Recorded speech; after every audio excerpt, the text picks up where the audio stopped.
400억 니년 건물은 내가 잘 쓸게. 저를 껴안고 오열하던 남편이 제 귓가에 아주 낮게 속삭였습니다. 그 순간 거실 테이블 위 휴대폰이 미친 듯이 울렸고 저는 떨리는 손끝으로 스피커폰을 눌렀습니다. 강서윤 환자분, 검사 결과가 바뀌었습니다. 오진이에요. 그러자 400억짜리 건물을 손에 넣은 줄 알고 취해 있던 남편의 얼굴에서 핏기가 사라지더니 쿵 하는 소리와 함께 대리석 바닥에 그대로 쓰러지더군요. 15년 동안 저를 속여온 이 남자에게 지금부터 서늘하고도 통쾌한 반격이 시작됩니다. 사연이 시작하기 전 좋아요와 구독을 눌러주세요. 오늘 하루 행운과 행복이 가득하도록 기원해 드릴게요. 오늘의 사연 시작합니다. 현관 도어락이 열리는 전자음이 유난히 크게 들렸습니다. 저는 거실 소파에 몸을 파묻은 채 손끝 하나 까딱하지 못하고 있었죠. 무릎 위에 놓인 병원 봉투 안에는 위안 말기, 남은 시간은 2달이라는 종이 한 장이 들어 있었습니다. 제 이름은 강서윤, 45입니다. 서울 강남 한복판에 시가 400억이 넘는 상가 건물 하나를 통째로 가지고 있는 건물주이자 18배 집을 나와 맨몸으로 여기까지 올라온 여자죠. 사람은 쉽게 믿지 않고 돈은 절대로 함부로 쓰지 않으며 계약서에 도장을 찍기 전에는 12번을 되짚어 읽는 성격이었습니다. 그런 제가 딱 한 사람에게만은 그 벽을 허물었다는 게 문제였습니다. 여보, 서윤아, 아이고 여보. 현관에서 튀어들어온 남편 박민환이 구두도 제대로 벗지 못한 채 거실로 달려왔습니다. 45, 저와 동갑인 남편은 얼굴이 벌겋게 상기되어 있었고 눈은 이미 젖어 있었죠. 민환이 소파 앞에 무릎을 꿇고 제 두 손을 감쌌습니다. 여보, 내가 병원에서 전화 받고 심장이 다 떨어지는 줄 알았어. 아이고 서윤아, 대체 이게 무슨 청천벽력 같은 소리야. 민환이 제 어깨에 얼굴을 파묻으며 오열했습니다. 안 돼. 나 당신 절대 못 보내. 내가 무슨 수를 써서라도 당신 살려낼 거야. 전 재산을 다 팔아서라도 미국, 아니 그보다 더 좋은 데라도 데리고 갈 거야. 내 목숨을 바쳐서라도 당신 살릴 거라고. 저는 남편의 등을 쓸어내리려다 손을 멈췄습니다. 그 순간 민환의 입술이 제 귓바퀴 안쪽으로 바짝 붙어왔거든요. 축축한 숨이 귓속으로 파고들었습니다. 400억짜리 니년 건물은 이제 내가 아주 잘 써줄게. 맘 편히 가라. 민환이 아주 낮게, 아주 또렷하게 속삭였습니다. 피가 얼어붙는다는 말이 어떤 감각인지 저는 그때 처음 알았죠. 심장이 갈비뼈 안쪽에서 뚝 떨어지는 느낌, 손끝부터 발끝까지 감각이 사라지는 느낌이었습니다. 민환은 다시 얼굴을 들더니 눈물이 그렁그렁한 눈으로 제 뺨을 쓰다듬었습니다. 서윤아, 울지 마. 흑흑 내가 당신 옆에 딱 붙어 있을게. 응? 내가 끝까지 지켜줄게. 저는 웃지도 울지도 못한 채 그저 남편의 얼굴을 바라봤습니다. 저 반듯한 이마, 착해 보이는 눈매, 15년을 하루같이 저를 안아주던 저 입술이 방금 저에게 무슨 말을 뱉었는지 도무지 실감이 나지 않았죠. 그때 거실 유리 테이블 위에 엎어져 있던 제 휴대폰이 요란하게 울리기 시작했습니다. 민환의 시선이 휴대폰 화면으로 획 돌아갔습니다. 저도 반사적으로 손을 뻗었죠. 발신자에는 큰 글씨로 대학병원 주치의라는 이름이 떠 있었습니다. 민환의 손이 먼저 제 손목을 붙잡았습니다. 여보, 줘봐. 내가 받을게. 지금 당신 몸도 성취하는데 무슨 전화를 받는다고 그래. 이거 나 봐. 저는 제 손목을 감싼 남편의 손가락을 하나하나 떼어냈습니다. 아주 짧은 순간이었지만 저는 결심했습니다. 지금 이 통화를 저 남자 앞에서 스피커폰으로 받겠다고요. 떨리는 손가락으로 통화 버튼을 누르고 그 옆에 있는 스피커 아이콘까지 눌렀습니다. 주치의의 다급한 목소리가 거실 공기를 찢고 튀어나왔습니다. 아이고, 강서윤 환자분 맞으시죠? 지금 당장 병원으로 좀 다시 와주셔야겠습니다. 민환의 얼굴이 굳는 게 보였습니다. 무슨 일이시죠? 똑바로 말씀하세요. 제 목소리는 제 것 같지 않았습니다. 쇳소리처럼 갈라져 나왔죠. 아이고, 저희 병원에서 정말 큰 실수를 저질렀습니다. 오늘 오전에 그 환자분이랑 이름이 똑같은 분이 계셨는데 그분 조직 검사 결과지랑 환자분 결과지가 그만 바뀌어 버렸습니다. 강서윤 환자분은 위암이 절대 아니십니다. 그냥 가벼운 초기 궤양이에요.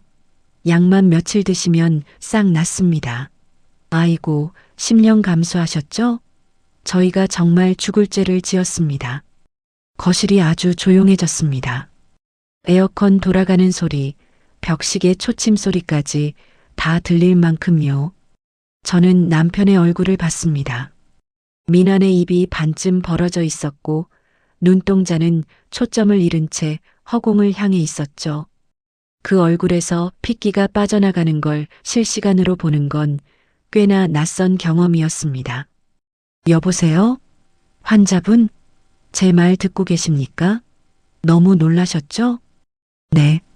다 듣고 있어요. 지금 바로 병원으로 다시 가겠습니다. 전화를 끊자마자 민환의 다리가 풀렸습니다. 쿵 하는 소리와 함께 대리석 바닥에 이마부터 부딪히더군요. 남편은 눈을 까뒤집은 채 그대로 기절해 버렸습니다. 400억짜리 건물을 다 삼킨 줄 알고 취해 있다가 그 건물의 주인이 2달이 아니라 앞으로 40년은 더 살 예정이라는 소식에 몸이 먼저 반응한 거죠. 저는 자리에서 천천히 일어섰습니다. 쓰러진 남편의 얼굴을 내려다봤습니다. 평생 저에게 착한 남자였던 그 얼굴이 지금은 세상에서 제일 추한 얼굴로 보였습니다. 뭐, 아주 잘 쓴다고? 니놈이 감히 내 400억짜리 건물을? 저는 아주 작게 중얼거렸습니다. 민환은 대답이 없었죠. 남편의 가슴팍이 오르락 내리락 하는 걸 확인한 뒤 저는 소파에 다시 앉았습니다. 심장이 미친 듯이 뛰는데도 머릿속은 이상하리만치 차가웠습니다. 25살 반지하 단칸방에서 라면 봉지를 뜯던 저의 얼굴이 문득 떠올랐죠. 과거에 저는 아버지가 남긴 빚독촉장을 방바닥에 늘어놓고 계산기를 두드리고 있었습니다. 어머니는 일찍 세상을 뜨셨고 아버지는 노름빚만 남기고 도망갔죠. 18배 집을 나와 공장 기숙사에서 3교대를 뛰었고 주말에는 식당에서 그릇을 닦았습니다. 손등이 갈라져 피가 나도 반창고 살 돈이 아까워서 청테이프를 감고 다녔었죠. 그렇게 10년을 모은 종잣돈으로 낡은 상가 하나를 샀고 그 상가에서 나온 월세로 다음 상가를 샀고 그 다음 또 그 다음을 샀습니다. 37, 400억이라는 숫자가 통장에 찍혔을 때 저는 하나도 기쁘지 않았습니다. 사람 하나 없는 넓은 집에서 저는 그저 지쳐 있었죠. 그해 여름이었습니다. 과로로 사무실에서 쓰러진 저를 근처를 지나가던 회사원 하나가 업어서 병원까지 데리고 갔습니다. 링거를 맞고 눈을 떴을 때 병실 창가 의자에 낯선 남자가 졸고 있었습니다. 그 남자가 박민환이었습니다. 아이고, 이제 깨어나셨어요? 정말 다행입니다. 민환은 저를 보자마자 안도의 숨을 내쉬었습니다. 저기요, 제가 누군지도 전혀 모르실 텐데 대체 왜 저를 도와주신 거예요? 아유, 사람 이름을 모른다고 길에 쓰러진 사람을 어떻게 그냥 두고 갑니까? 큰일 나게요. 그리고 참, 제가 시원한 물이라도 한 병 사다 드리려고 지갑을 딱 열었는데 하필 제 지갑에 10,000원짜리 한 장밖에 없더라고요. 저기 병원비는 제가 원무과에 제 이름 앞으로 달아놨으니까 나중에 천천히 갚으세요. 민환이 뒤통수를 긁으며 웃었습니다. 저는 그때 그 웃음에 무너졌습니다. 저를 400억짜리 건물주로 보지 않고 그냥 쓰러진 사람으로 봐준 남자. 그게 얼마나 귀한 일인지 저는 알고 있었거든요. 그 10,000원 한 장이 10년 동안 저를 올감했습니다. 다시 현재 거실 바닥에서 신음소리가 났습니다. 민환이 눈꺼풀을 파르르 떨며 정신을 차리고 있었습니다. 저는 무릎을 굽혀 남편의 얼굴 앞에 앉았습니다. 민환의 눈동자가 초점을 잡더니 저를 보자마자 얼굴이 하얗게 질렸죠. 서윤아, 방금 그거 전화. 방금 그 전화 뭐? 왜? 아이고 여보, 내가 너무 놀라서 아까 머리가 어떻게 획 돌아버렸나 봐. 진짜야. 하늘의 맹세코 진짜라고. 당신이 위암 말기라서 당장 죽는다는 소리를 들으니까 내가 그냥 미쳐서 헛소리를 짓거린 거야. 제발 용서해줘. 민환이 무릎걸음으로 기어와 제 다리를 붙잡았습니다. 제발 나 한 번만 믿어줘. 나 당신 없으면 못 사는 거, 이 세상에 당신밖에 없는 거 잘 알잖아. 응? 서윤아 여보. 저는 아주 오래된 습관처럼 남편의 머리를 쓰다듬어 주었습니다. 손가락 끝에 닿는 머리카락이 익숙하면서도 낯설었습니다. 그래 알아. 제 목소리는 다정했습니다. 스스로도 놀랄 만큼요. 우리 남편이 얼마나 가슴이 철렁했으면 그런 헛소리를 다 했을까. 다 이해해. 괜찮아. 나 안 죽는데잖아. 의사가 돌팔이라서 오진한 거래. 이제 안심해. 민환의 어깨가 눈에 띄게 아래로 내려앉았습니다. 안도한 거죠. 저는 그 어깨를 감싸 안으며 남편의 등 뒤에서 눈을 떴습니다. 거실벽에 걸린 우리 부부의 결혼 사진이 정면으로 보였습니다. 사진 속에서 웃고 있는 여자는 세상에서 제일 행복해 보였습니다. 그리고 지금 그 여자를 죽이려던 남자를 품에 안고 있는 저는 웃고 있지 않았죠. 당신 아까 기절까지 했잖아. 오늘은 너무 피곤하니까 방에 들어가서 좀 쉬자. 응? 그래 여보. 얼른 쉬자. 민환의 목소리에 힘이 돌아오고 있었습니다. 저는 남편의 등을 토닥이며 아주 천천히, 아주 조용히 숨을 골랐습니다. 400억은 이 남자가 쓸 돈이 아니었습니다. 그 돈은 이 남자에게 무엇을 잃게 될지 알려주기 위한 도구가 될 예정이었죠. 다음 날 아침 저는 평소처럼 6시에 눈을 떴습니다. 옆자리에서 민환이 색색거리며 자고 있었죠. 어젯밤 민환은 저를 침대에 눕히고 이마에 입을 맞추며 이런 말을 했습니다. 내가 앞으로 더 잘할게. 진짜로. 당신 아픈 것도 다 내 탓 같아. 저는 그 입술이 제 이마에 닿는 순간 속에서 뭔가가 울컥 치미는 걸 이를 악물고 눌러 삼켰습니다. 그리고 지금 저는 침대에서 소리 없이 빠져나와 주방으로 향했습니다. 남편이 매일 아침 저에게 갈아주던 그 초록색 주스, 스무디 병이 냉장고 문 안쪽에 나란히 서 있었죠. 남편은 이걸 사랑의 주스라고 불렀습니다. 당신 위장 안 좋으니까 이거 꼭 마셔. 유기농 채소만 쓴 거야. 민환이 매일 아침 제 손에 병을 쥐어주며 하던 말이었습니다. 저는 그중 한 병을 꺼내 지퍼백에 담고 가방 깊숙이 넣었습니다. 검사를 맡길 곳은 이미 어젯밤에 알아두었습니다.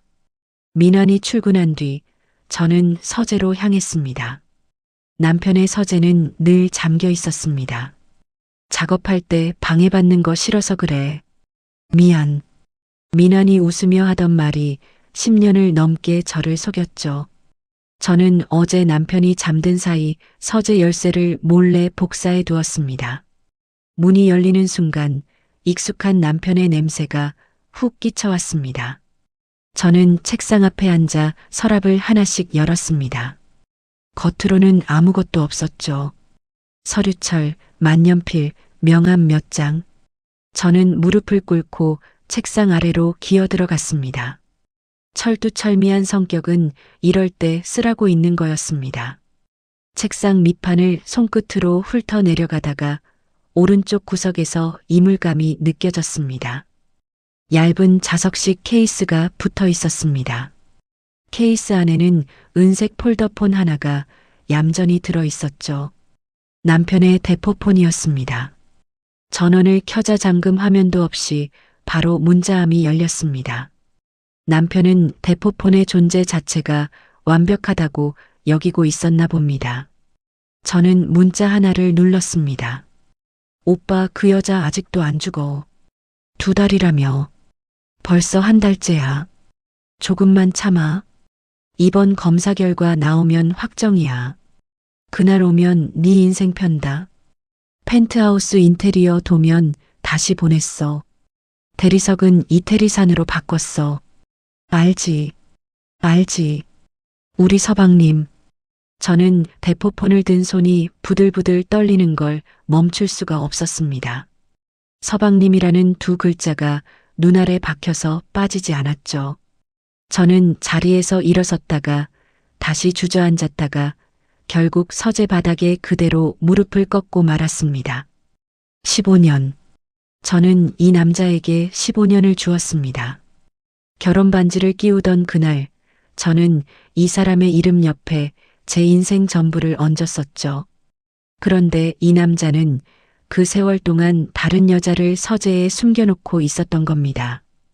저는 2 손으로 얼굴을 감쌌습니다. 소리를 내면 안 되니까요. 어깨가 들썩이는데 목구멍에서는 바람 새는 소리만 났습니다.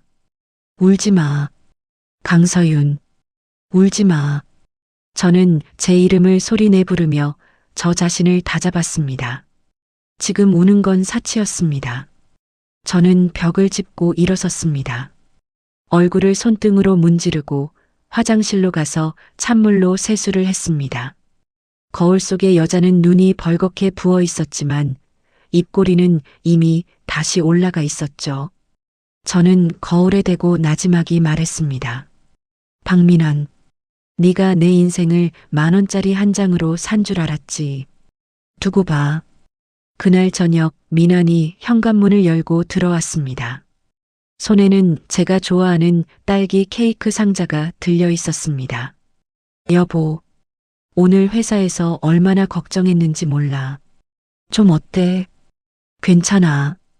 약도 먹었고 죽도 조금 먹었어. 저는 앞치마에 손을 닦으며 남편을 맞았습니다.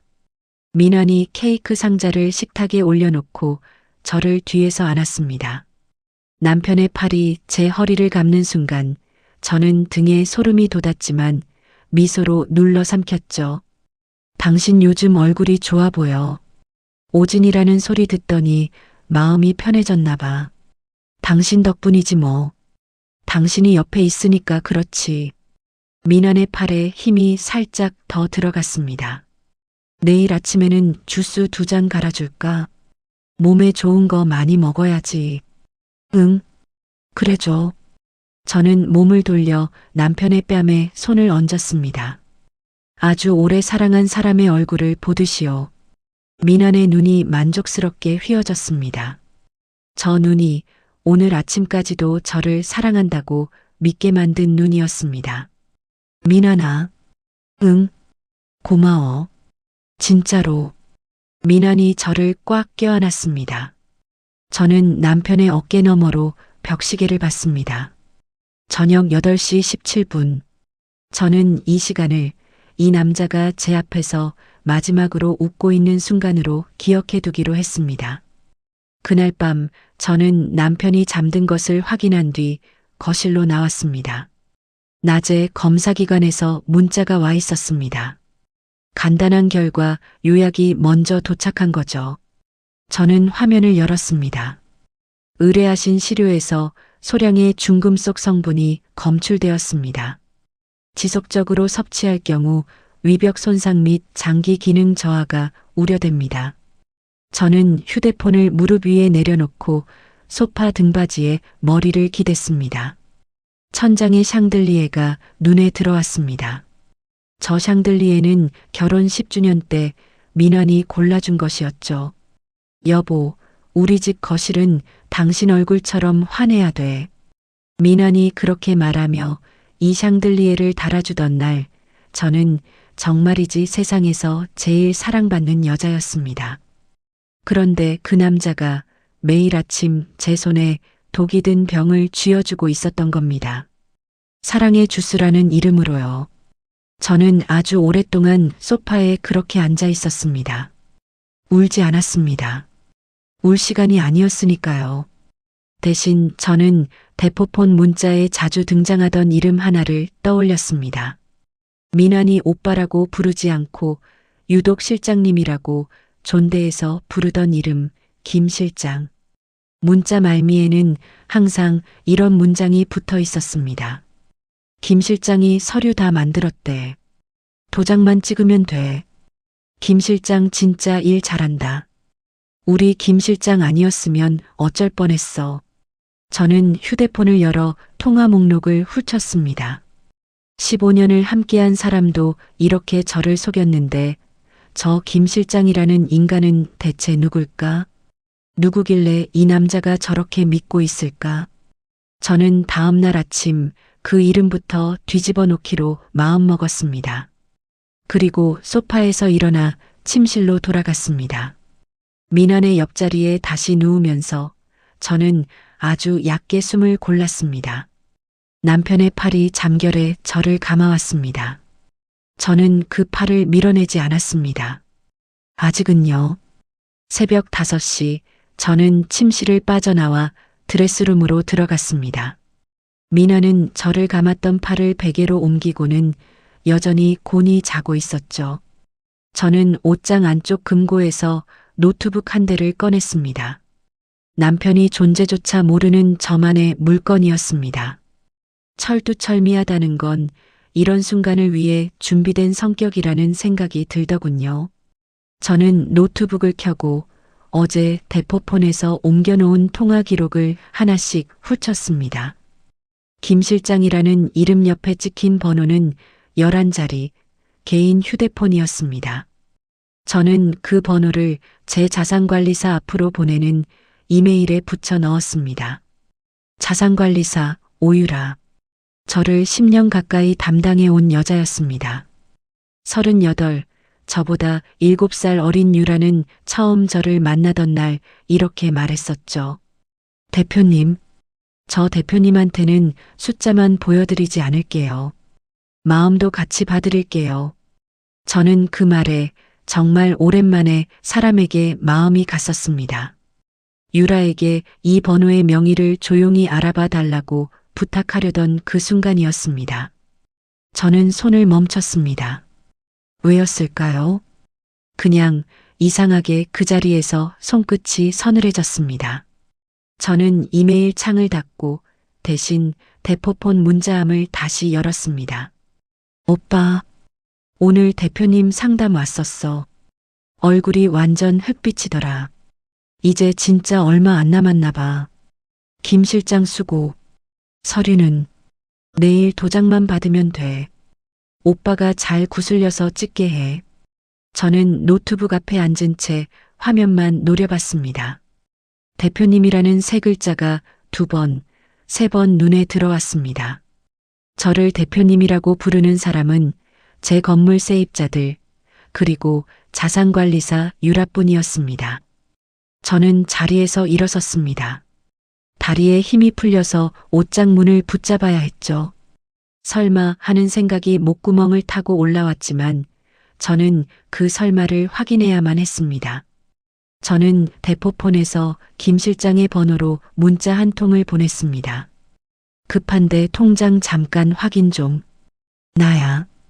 일부러 남편 말투를 흉내냈습니다. 답장은 2분도 되지 않아 왔죠. 오빠, 지금 대표님 사무실이야. 통화 못해. 이따 점심때 카페에서 봐. 늘 가던데. 늘 가던데. 저는 노트북을 그대로 덮었습니다. 유라가 저와 자주 가던 카페가 있었습니다. 청담동 뒷골목의 작은 티하우스. 저는 유라 앞에서 사인해야 할 서류들을 그곳에서 처리하곤 했었죠. 저는 그날 11시 그 카페 맞은편 건물 2층 창가에 자리를 잡았습니다. 선글라스와 책 넓은 모자로 얼굴을 가리고 커피 한 잔을 시켜놓고 그저 기다렸습니다. 12시가 조금 넘자 카페 문이 열렸습니다. 민원이 먼저 들어갔습니다. 그리고 4분쯤 뒤 낯익은 실루엣이 종종 걸음으로 들어섰죠. 크림색 정장에 진주 귀걸이, 그리고 저에게 늘 보여주던 그 반듯한 미소, 오유라였습니다. 유라는 자리에 앉자마자 민원의 손을 두 손으로 감싸쥐었습니다. 민원의 얼굴이 무너졌습니다. 어제 제 앞에서 흘리던 것과 똑같은 눈물이었죠. 유라는 남편의 눈물을 손끝으로 훑어냈고 남편은 유라의 손등에 입술을 댔습니다. 저는 커피잔을 든 손이 덜덜 떨리는 것을 겨우 멈췄습니다. 두 사람이 카페를 나설 때 유라는 자신의 배 위에 손을 얹고 있었습니다. 가볍게, 아주 자연스럽게, 마치 습관처럼요. 민원의 손이 그 위에 겹쳐졌습니다. 저는 눈을 감았습니다. 집으로 돌아오는 택시 안에서 저는 창밖으로 흘러가는 가로수를 무심하게 봤습니다. 울지 않았습니다. 이상하게 눈물이 안 나왔습니다. 너무 많은 것이 한꺼번에 무너지면 사람은 오히려 담담해지나 봅니다. 저는 유라와 처음 만나던 날을 떠올렸습니다. 유라는 저에게 보온병에 담긴 유자차를 내밀며 말했었죠. 대표님, 이거 저희 엄마가 담근 거예요. 대표님 목 안 좋으시다면서요. 저는 그 유자차를 마시며 유라에게 마음을 열었습니다.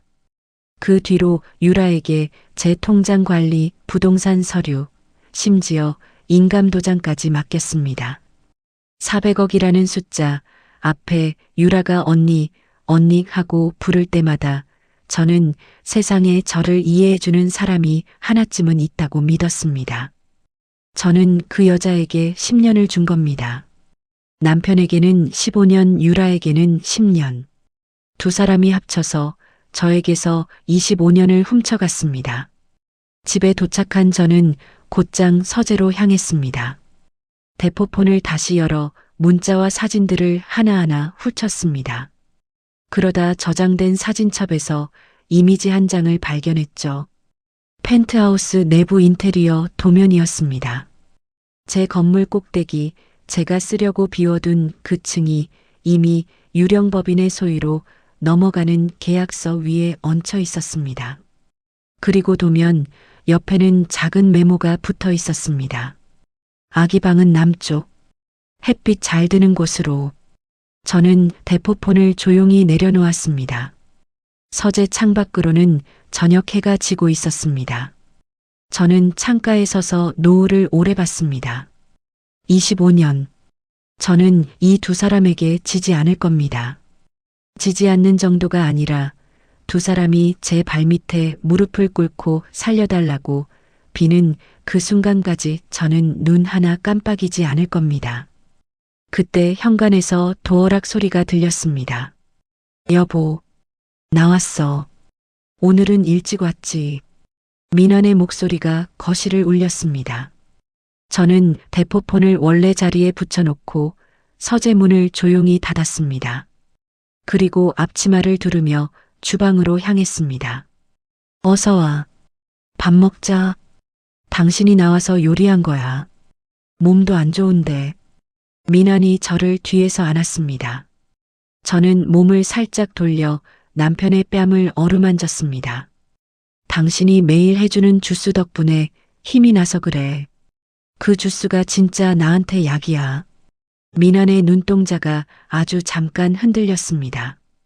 그리고 곧 능숙한 웃음이 다시 얼굴에 걸렸습니다. 내일도 갈아줄게. 2잔씩 갈아줄게. 그래줘. 매일 갈아줘. 저는 남편의 넥타이를 풀어주며 부드럽게 웃었습니다. 미난의 팔이 제 어깨를 감쌌지만 저는 이제 그 무게를 느끼지 않았습니다. 저 팔은 곧 수갑을 찰 팔이었으니까요. 식탁에 마주 앉아 저는 남편에게 국을 떠주었습니다. 미나는 오늘도 저에게 사랑한다고 말했고 저는 오늘도 웃어주었습니다. 그 순간 제 머릿속에는 딱 한 사람의 얼굴이 떠올랐습니다.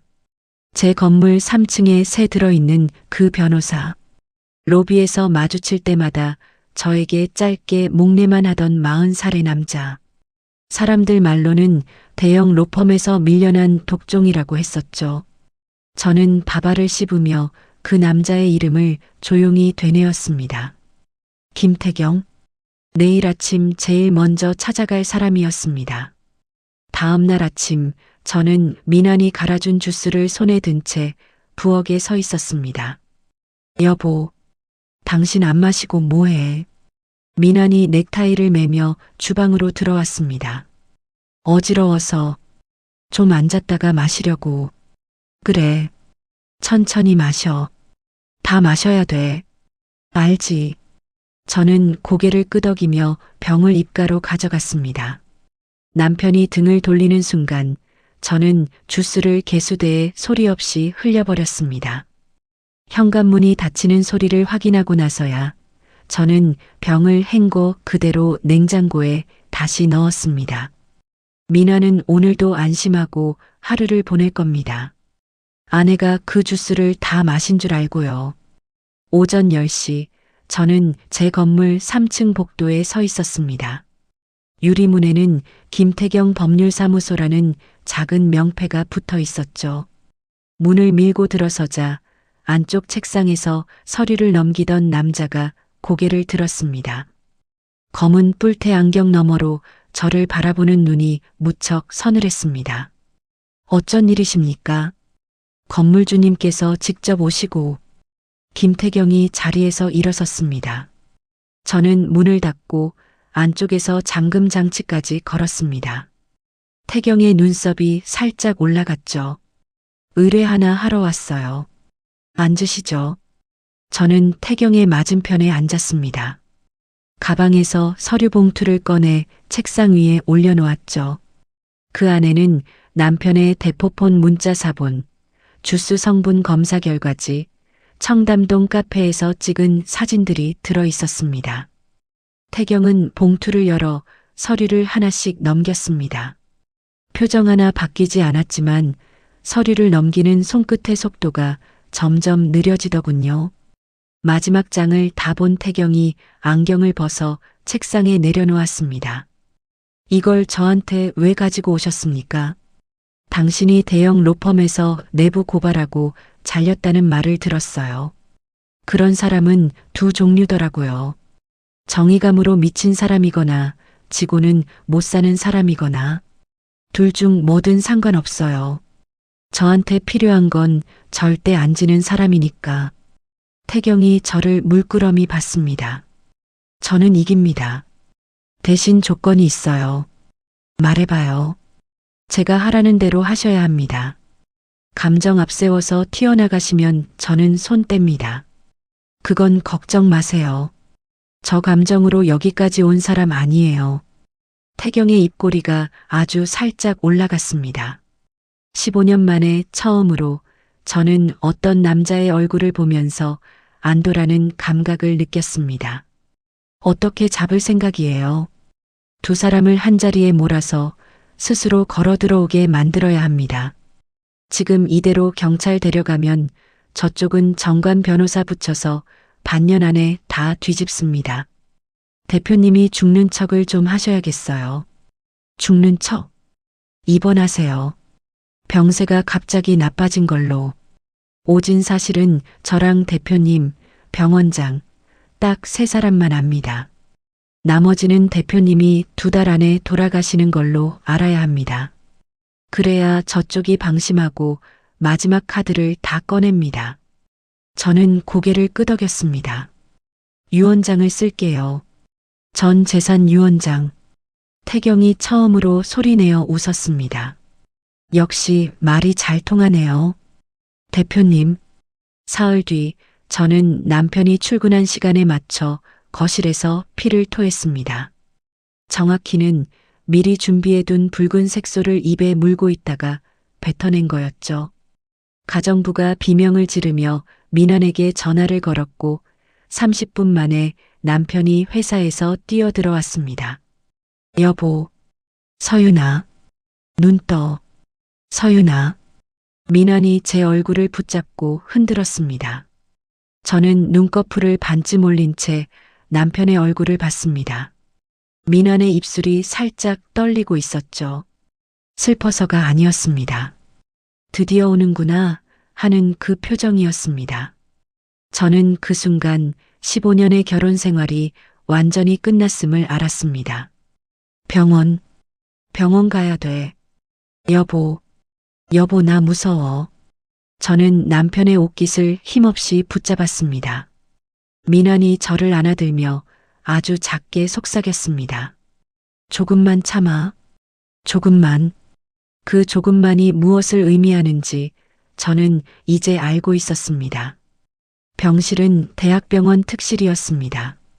저는 링거를 꽂은 채 침대에 누워 있었고 병실 문 뒤에서는 남편이 누군가와 통화를 하고 있었습니다.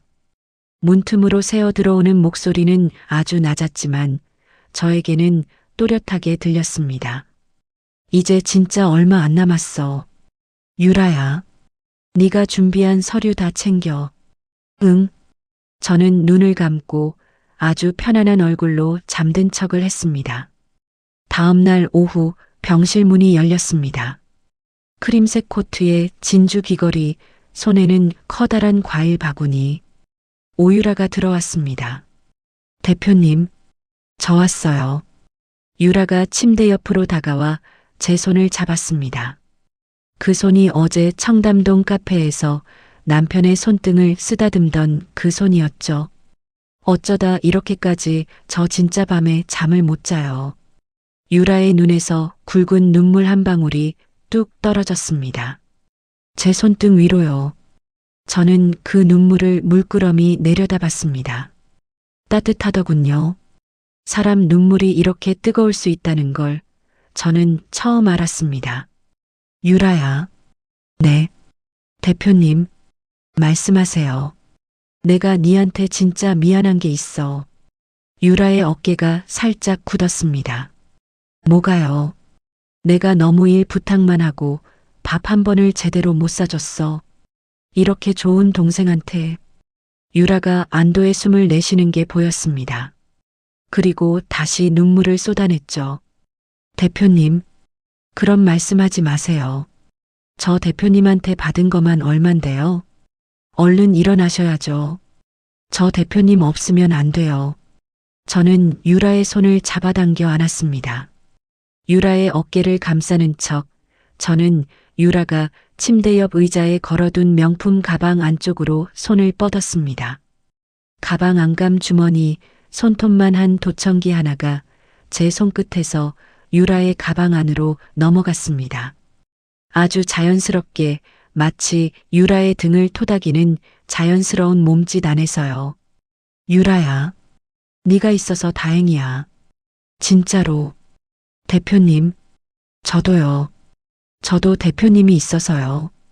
저는 유라를 놓아주며 웃었습니다. 유라도 웃었죠.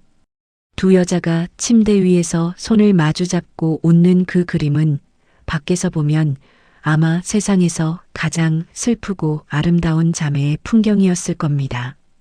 저는 그 아름다움 안에서 아주 조용히 방아쇠를 당긴 사람의 얼굴을 하고 있었습니다. 유라가 돌아간 뒤 저는 이어폰을 귀에 꽂았습니다. 태경이 미리 세팅해둔 수신기가 병실 협탁 서랍 안에서 조용히 돌아가고 있었죠. 30분쯤 지났을까요? 익숙한 두 사람의 목소리가 이어폰을 타고 흘러들어왔습니다. 오빠, 병실에서 왔어. 얼굴 봤는데 진짜 얼마 못 갈 것 같아. 수고했어. 유라야. 진짜 수고했어. 오빠, 나 요즘 좀 그래. 우리 진짜 이래도 되는 건가 싶어. 대표님 나한테 진짜 잘해줬거든. 유라야. 민환의 목소리가 낮게 깔렸습니다. 그 여자가 잘해준 거 아니야. 자기가 잘 참은 거지. 자기 이제 곧 그 펜트하우스 안주인이야. 알지? 응, 알아. 저는 이어폰을 뽑았습니다. 협탁 위에 놓인 물컵을 들어 물을 한 모금 마셨죠.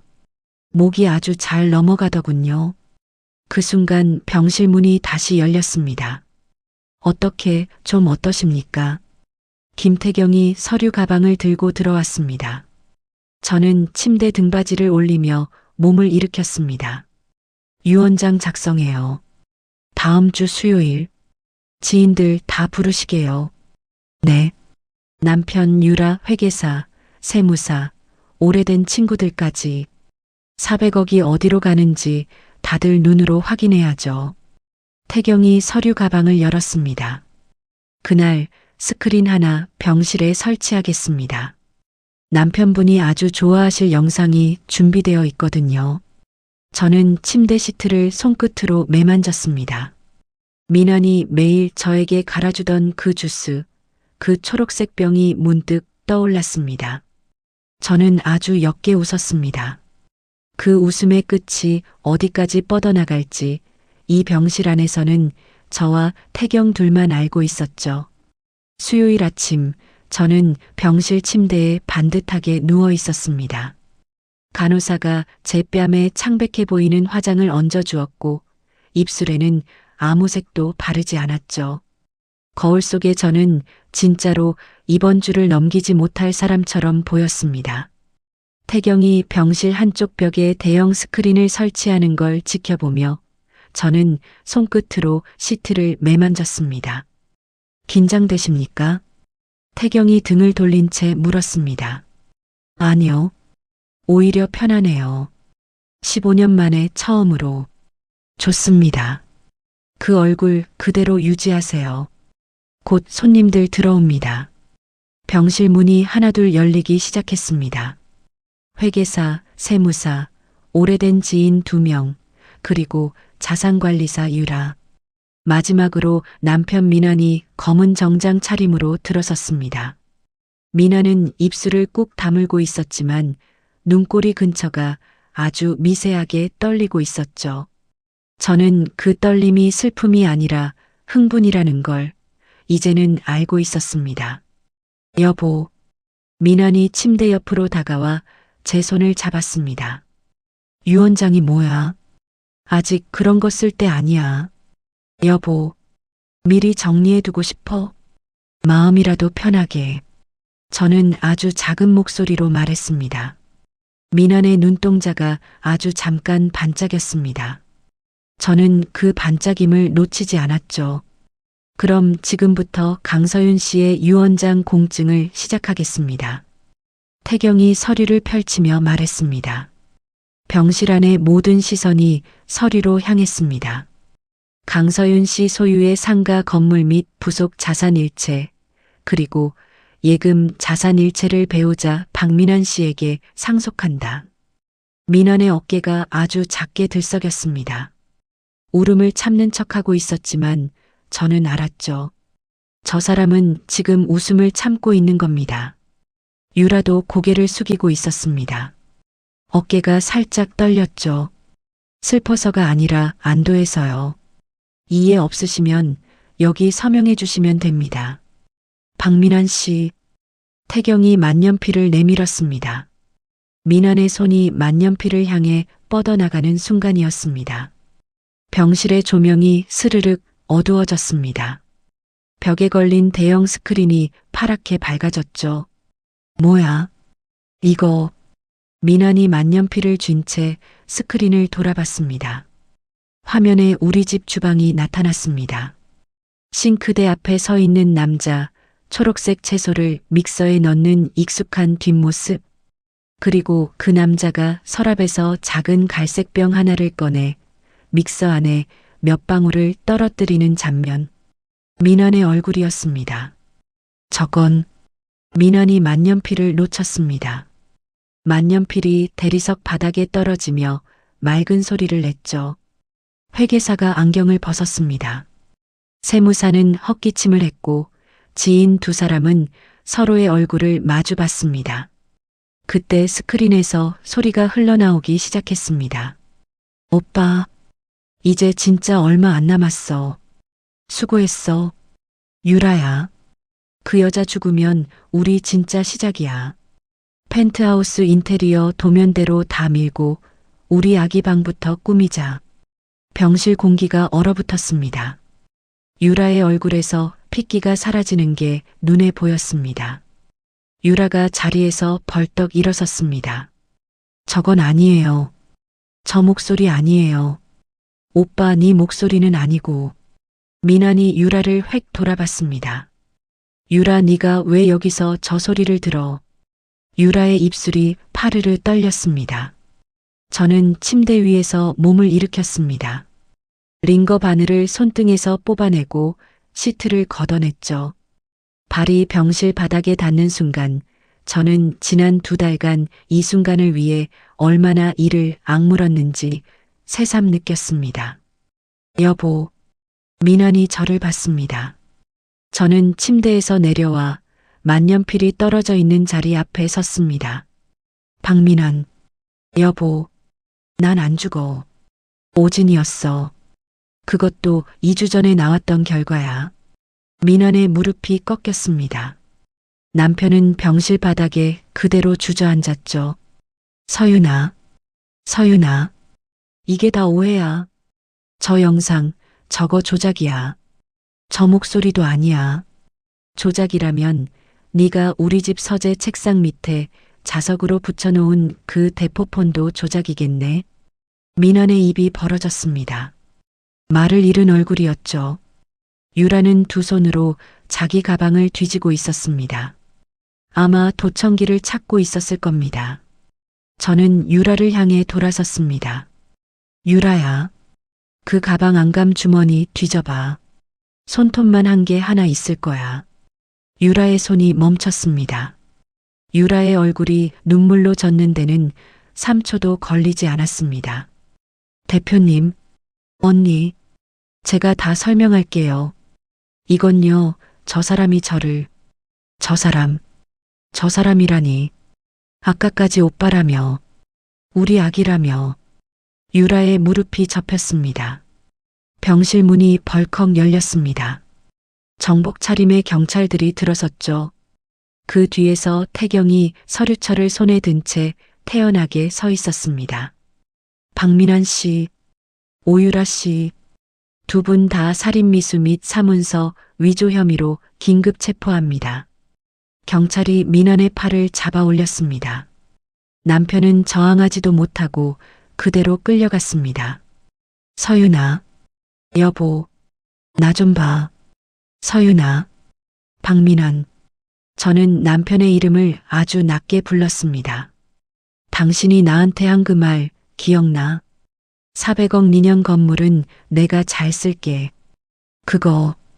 민환의 얼굴이 완전히 무너졌습니다.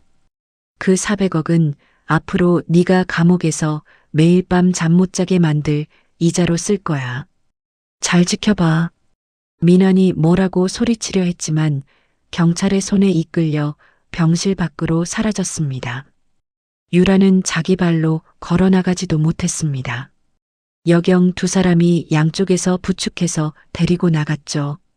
유라는 나가는 내내 저를 돌아보며 언니, 언니 하고 불렀습니다. 저는 그 부름에 한 번도 대답하지 않았습니다. 병실이 조용해졌습니다.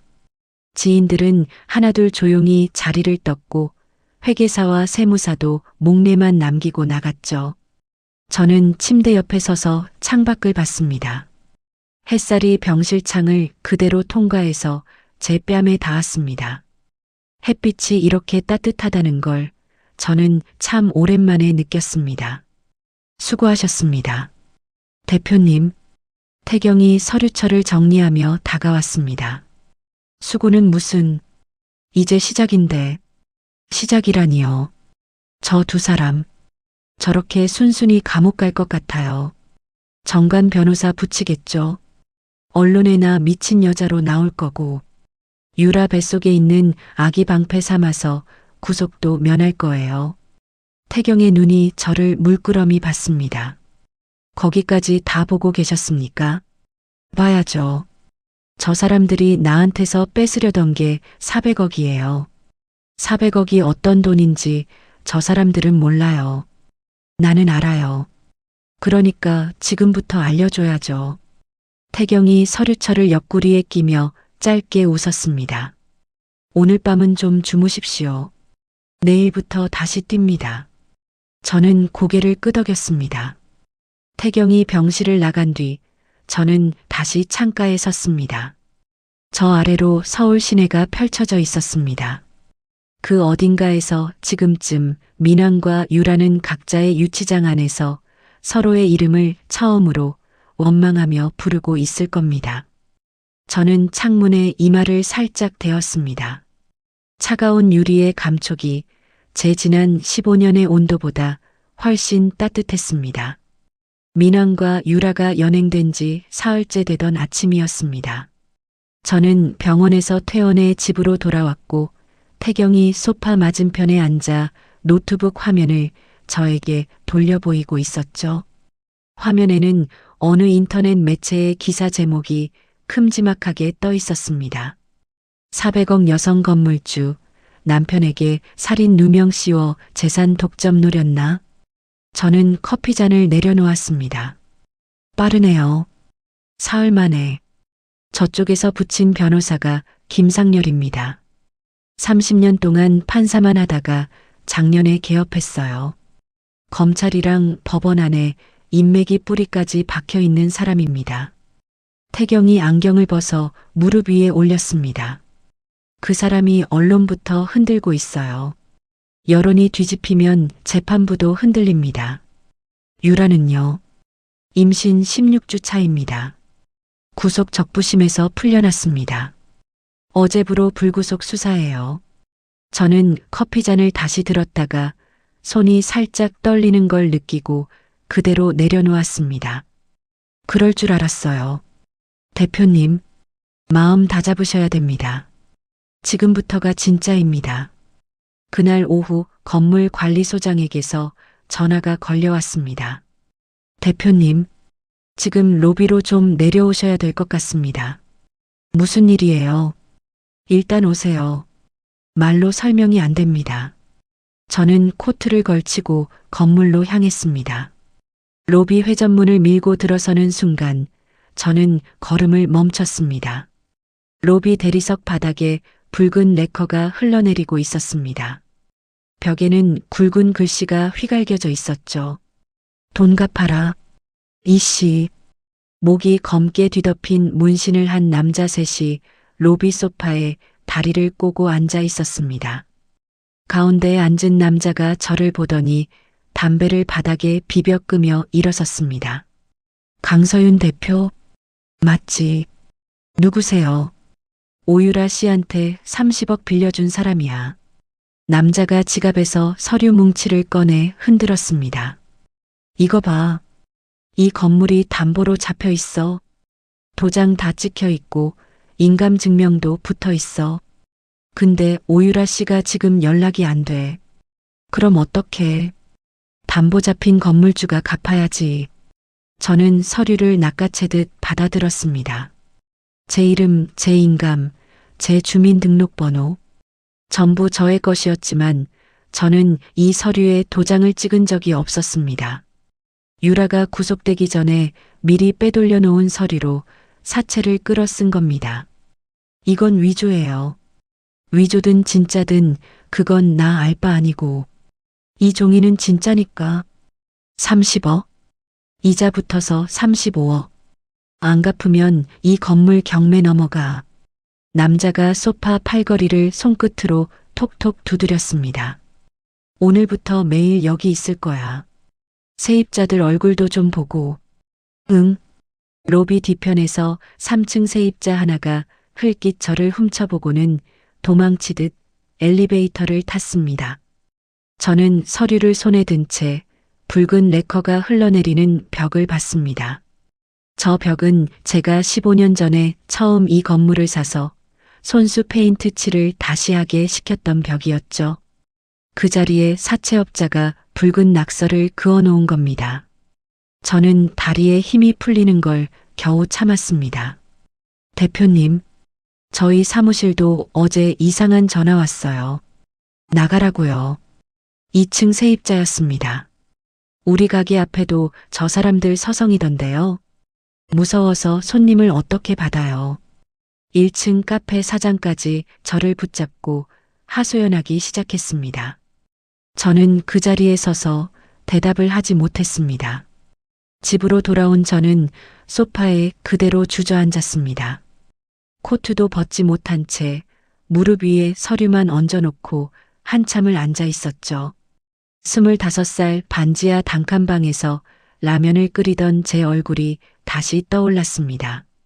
그때의 저는 이 400억짜리 건물을 향해 15년을 뛰어왔습니다. 그런데 지금 그 건물의 로비에 붉은 레커가 흘러내리고 있었습니다. 저는 두 손으로 얼굴을 감쌌습니다. 평생 처음으로 다 놓고 싶다는 생각이 들었습니다. 저 건물, 저 통장, 저 이름 다 놓고 어디로 사라져버리고 싶다는 생각이요. 그때 현관벨이 울렸습니다. 인터폰 화면에 태경의 얼굴이 잡혔죠. 저는 자리에서 일어나 문을 열었습니다. 관리소장한테 들었습니다. 태경이 신발을 벗으며 들어왔습니다. 태경 씨, 네. 나 오늘 좀 잠깐만. 말이 끝나기도 전에 눈물이 뚝 떨어졌습니다. 저는 15년 동안 흘리지 않은 눈물을 지난 2달 동안 다 쏟은 줄 알았는데 아니었나 봅니다. 아직 남아 있었더군요. 태경은 아무 말도 하지 않고 소파 옆에 그대로 앉아 저를 기다렸습니다. 저는 두 손으로 눈물을 훔쳤습니다. 25년이에요. 제 목소리가 갈라져 나왔습니다. 18배 집 나와서 43세 이 건물 완공시켰어요. 그 25년 동안 저는 하루도 편하게 잔 적이 없어요. 그런데 저 사람들은요, 그 건물에 붉은 페인트 칠을 하는데 3분도 안 걸렸어요. 태경이 저를 봤습니다. 서늘한 눈이 아니라 아주 잔잔한 눈이었습니다. 대표님, 네. 저 사람들이 노리는 게 뭐라고 생각하십니까? 돈이겠죠. 아니요. 대표님이 지금 하시는 그거요. 다 놓고 싶다는 생각. 그거 하나만 노리는 겁니다. 저는 태경의 얼굴을 봤습니다. 대표님이 두 손 놓으시는 순간 저 서류는 진짜가 됩니다. 대표님이 계속 서 계셔야 저 서류가 위조로 남아요. 저는 오래 숨을 골랐습니다. 1번, 2번, 3번. 숨이 목구멍을 지나 가슴 아래까지 천천히 내려가는 걸 느꼈습니다. 얼굴을 훔쳤던 손을 무릎 위에 얹었죠. 저 사람들 누가 뒤에 있어요. 찾아보겠습니다. 사채 30억을 오유라 이름으로 그렇게 쉽게 내주는 데는 없습니다. 배우가 있어요. 찾아봐요. 하나도 남기지 말고. 태경이 고개를 끄덕였습니다. 저는 소파에서 일어나 부엌으로 향했습니다. 찬물을 한 잔 따라 단숨에 들이켰습니다. 찬 기운이 목을 타고 내려가는 순간 저는 다시 강서윤이 되었습니다. 15년 전 첫 상가 계약서에 도장을 찍던 그 29살 강서윤이요. 태경 씨, 저는 물잔을 내려놓으며 돌아섰습니다. 저 사람들이 오유라한테 30억을 그냥 내줬을 리 없어요. 오유라가 뭘 걸었을 거예요. 그게 뭔지 찾으면 저 사람들 목줄이 우리 손에 들어와요. 태경의 입꼬리가 아주 살짝 올라갔습니다. 역시 오늘 저녁 정도면 다시 원래 얼굴로 돌아오실 줄 알았습니다. 저녁까지 안 걸렸네요. 저는 웃었습니다. 웃음은 어색했지만 등은 곧게 펴져 있었습니다. 그날 밤 저는 서재로 향했습니다. 민환이 대포폰을 숨겨놓았던 그 서재였죠. 저는 남편의 책상 앞 의자에 앉았습니다. 민환의 냄새는 이미 옅어져 있었습니다. 저는 노트북을 열고 유라가 저에게 보냈던 이메일들을 처음부터 하나하나 다시 읽기 시작했습니다. 10년치 이메일이었습니다. 그 안 어딘가에 저 사채 30억의 뿌리가 반드시 숨어 있을 겁니다. 저는 서재 창문을 활짝 열었습니다. 찬 밤바람이 얼굴을 스쳤습니다. 저는 그 바람 속에서 붉은 레커 자국을 이 건물에서 어떻게 지워낼지 그 방법을 하나씩 계산하기 시작했습니다. 새벽 2시 저는 서재 책상 앞에 여전히 앉아 있었습니다. 노트북 화면 위로 유라가 지난 10년간 저에게 보낸 이메일이 300통 넘게 쌓여 있었죠. 저는 그 중에서 유독 반복되는 이름 하나를 발견했습니다. 황 사장이라는 이름이었습니다. 유라가 저에게 부동산 매입을 권유할 때마다 소개했던 사람이었죠. 대표님, 이번 물건은 황 사장님이 소개해 주신 거예요. 저 사람 진짜 발이 넓거든요. 유라는 늘 그렇게 말했었습니다. 저는 그 이름 옆에 붙은 전화번호를 태경에게 문자로 보냈습니다. 답장은 아침 8시에 도착했죠. 로비에 앉아있던 문신 남자, 그 사람 뒤에 있는 사람이 이 황 사장입니다. 사채, 유흥, 부동산 세계 굴리는 자입니다. 만나실 준비 되셨습니까? 저는 답을 짧게 눌러보냈습니다. 오늘 오후에 봐요. 오후 2시 태경이 저희 집으로 서류 뭉치를 들고 왔습니다. 두툼한 봉투에는 황 사장의 차명 계좌 내역, 매출을 줄여 신고한 세무자료, 그리고 유라가 황 사장과 함께 처리한 이면 계약서까지 들어 있었죠. 이걸 어떻게... 제가 로펌에서 잘리기 전에 이런 사람들 뒷조사만 3년 했습니다. 아직 그때 인맥이 살아있어요. 태경이 서류 위에 손을 얹었습니다. 이 사람 목줄은 세금입니다. 이 자료가 국세청으로 넘어가는 순간 인생 끝나요. 대표님이 직접 만나셔서 이 봉투 보여주시면 됩니다. 그러면 근저당 오늘 안에 풉니다. 같이 갈 거예요. 아니요. 대표님 혼자 들어가셔야 됩니다. 저 같은 변호사 데려가시면 저 사람은 오히려 뻣뻣해집니다. 여자 혼자 왔다고 얕잡아 보게 놔두시고 서류 던지시는 순간 눈을 못 뜨게 만드세요. 저는 서류 봉투를 받아들었습니다. 가방 안에 봉투를 넣는 동안 손끝이 미세하게 저려왔죠. 녹음기는 준비돼 있습니다. 만년필 안에 있어요. 이거 셔츠 주머니에 꽂고 들어가세요. 태경이 만년필 하나를 제 손에 쥐어주었습니다. 저는 만년필을 옷깃에 꽂으며 웃었습니다. 태경 씨는 준비성이 좋아요. 저는 대표님이 준비성이 좋아서 여기까지 왔다고 생각합니다. 강남의 오래된 룸살롱 2층, 창이 하나도 없는 방이었습니다. 회색 정장에 두꺼운 금목걸이, 담배를 물고 있는 50대 후반의 남자가 소파 가운데에 다리를 벌리고 앉아 있었죠. 강 대표, 그 나이에 400억이면 참 대단하지. 황 사장이 재떨이에 재를 털며 말했습니다. 저는 맞은편 소파에 앉았습니다. 그 나이에 탈세로 20년 살면 그것도 대단하겠네요. 황 사장의 담배가 재떨이 옆으로 툭 떨어졌습니다. 저는 가방에서 서류 봉투를 꺼내 유리 테이블 위에 소리나게 내려놓았습니다. 황 사장이 봉투를 열고 서류를 한 장 한 장 넘기기 시작했죠. 넘기는 손끝이 점점 굳어갔습니다. 이거 어디서 났어? 그건 중요하지 않아요. 지금 중요한 건 이 서류가 오늘 저녁까지 어디로 갈지예요. 황 사장이 서류를 테이블 위에 내려놓았습니다. 숨을 크게 들이마시더군요. 뭘 원해? 제 건물에 걸린 근저당 오늘 안에 다 말소해요. 로비벽 페인트 칠은 내일 아침까지 원상 복구. 그리고 오유라 이름으로 나간 사채 30억, 그 돈은 오유라한테 받아가세요. 저한테는 한 푼도 못 받아요. 그 서류는 당신이 오늘 저녁까지 하나도 빠짐없이 하면 이 서류는 그냥 제 금고에서 잠들어요. 하나라도 어기면 내일 아침 신문 일면에 뜹니다. 황 사장이 담배를 새로 물었습니다. 불을 붙이는 손이 아주 미세하게 떨리고 있었죠. 알았어. 녹음했어요. 방금 그 대답. 저는 자리에서 일어섰습니다. 문을 밀고 나오는 그 순간까지 황 사장은 서류에서 눈을 떼지 못하고 있었습니다. 그날 저녁 6시 관리소장에게서 전화가 왔습니다. 대표님, 그 사람들 다 철수했습니다. 근저당도 방금 다 풀렸다고 등기소에서 확인됐어요.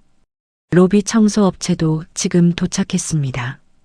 저는 통화를 끊고 서재 창가에 섰습니다. 저 아래로 서울의 저녁이 내려앉고 있었죠. 저는 태경에게 짧게 문자를 보냈습니다. 이제 마지막 하나 남았어요. 태경의 답이 곧바로 왔습니다. 박민환, 오유라, 두 사람 사이에 금 하나만 그으면 됩니다. 그 금은 사흘 뒤 태경이 사설조사원을 통해 확보한 자료에서 나왔습니다. 민환이 유라 몰래 유흥업소 마담과 2회 넘게 스폰서 관계로 만나고 있었다는 자료였습니다. 액수는 크지 않았지만 매달 정기적으로 오간 돈이었죠. 더 놀라운 건 그 옆에 첨부된 서류였습니다. 민환이 사설 흥신소에 유라 뱃속 아이의 친자 확인을 의뢰한 문서. 민환은 자기 아이일지도 모르는 그 아이를 이미 의심하고 있었던 겁니다. 이걸 유라한테 던지면요.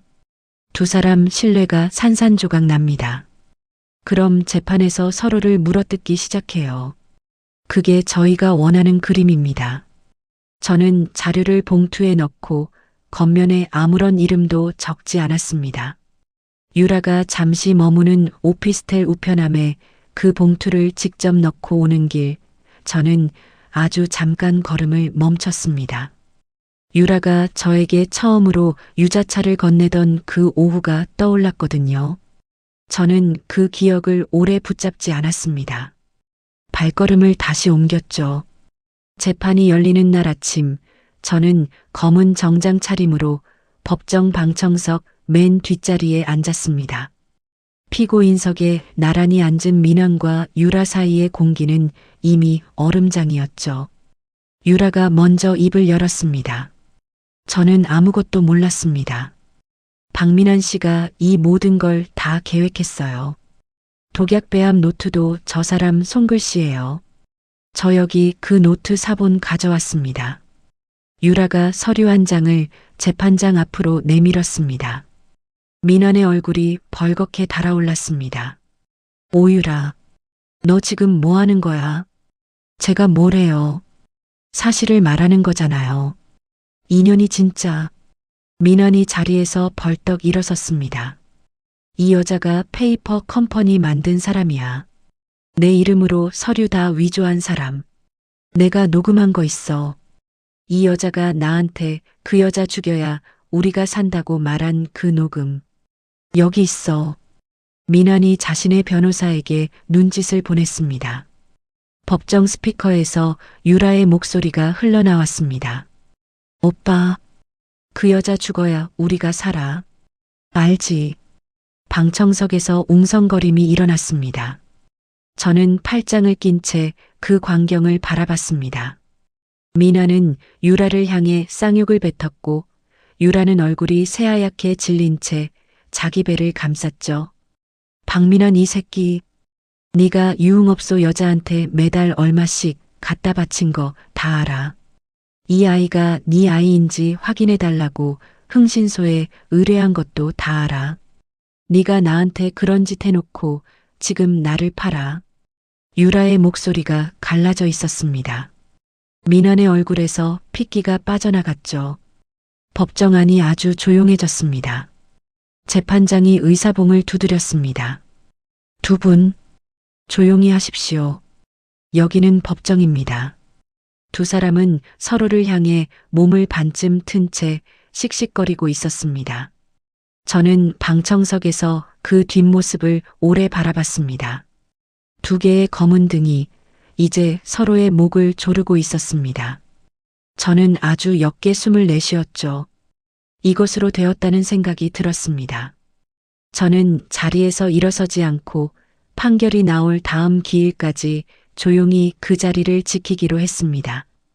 법정 창밖으로는 겨울 햇살이 비스듬히 들어오고 있었습니다. 그 햇살이 두 사람의 정수리 위로 사이좋게 나뉘어 떨어지고 있었습니다. 선고 공판이 열리던 날은 눈이 내렸습니다. 저는 법원 정문 앞에서 잠시 걸음을 멈추고 어깨 위에 내려앉은 눈송이를 손끝으로 털어냈습니다. 지난 넉 달간 저는 이 법원을 8번 드나들었습니다. 갈 때마다 저는 조금씩 다른 사람이 되어 있었죠. 첫 공판 날에는 손끝이 떨렸고 3번째 공판 날에는 손등이 굳어 있었습니다. 오늘은 아무렇지도 않았습니다. 저는 방청석 맨 앞자리에 자리를 잡았습니다. 태경이 옆자리에 앉으며 손목시계를 확인했죠. 이번에는 앞자리네요. 오늘은 저 사람들 얼굴을 정면으로 보고 싶어서요. 법정 문이 열리고 민환과 유라가 각각 다른 문으로 들어왔습니다. 두 사람은 서로 눈도 마주치지 않았습니다. 민환은 살이 10kg은 빠져 보였고 유라는 배가 제법 나와 있었죠. 그 배를 보는 순간 저는 아주 잠깐 마음 한구석이 서늘해졌습니다. 저 아이는 죄가 없었으니까요. 저는 그 마음을 오래 들여다보지 않고 다시 정면을 보았습니다. 피고인 박민환에게 징역 12년, 피고인 오유라에게 징역 8년을 선고합니다. 재판장의 목소리가 법정 안에 울려 퍼졌습니다. 민환의 무릎이 꺾였습니다. 남편은 피고인석 앞에 그대로 주저앉아 두 손으로 얼굴을 감쌌죠. 판사님, 저 그렇게까지 안 했어요. 판사님, 살려주세요. 민환이 소리를 쳤지만 재판장은 이미 서류를 덮고 있었습니다. 유라는 울지 않았습니다. 자기 배 위에 두 손을 얹은 채 그저 앞을 보고 있었습니다. 저는 그 옆모습을 오래 봤습니다. 10년 동안 저를 언니라고 부르던 여자의 옆모습이었습니다. 저는 이제 그 얼굴을 마지막으로 저의 기억에서 정리하기로 했습니다. 법정을 나오는 길, 민환이 교도관에게 이끌려 제 옆을 스쳐 지나갔습니다. 남편이 걸음을 멈추고 저를 봤죠. 서윤아, 한 번만 봐줘. 저는 민환의 얼굴을 정면으로 보았습니다. 15년 전 저에게 10,000원짜리 한 장을 내밀며 웃던 그 얼굴은 이제 어디에도 없었습니다. 그 자리에는 살려달라고 애원하는 낯선 남자의 얼굴만 있었죠. 박민환, 응, 서윤아, 나 부르지. 내가 네 이름 부르는 거 이번이 마지막이야. 민환의 어깨가 아래로 툭 떨어졌습니다. 저는 그대로 몸을 돌려 법원 정문을 향해 걸었습니다. 등 뒤에서 남편이 뭐라고 소리치는 것 같았지만 저는 뒤를 돌아보지 않았습니다.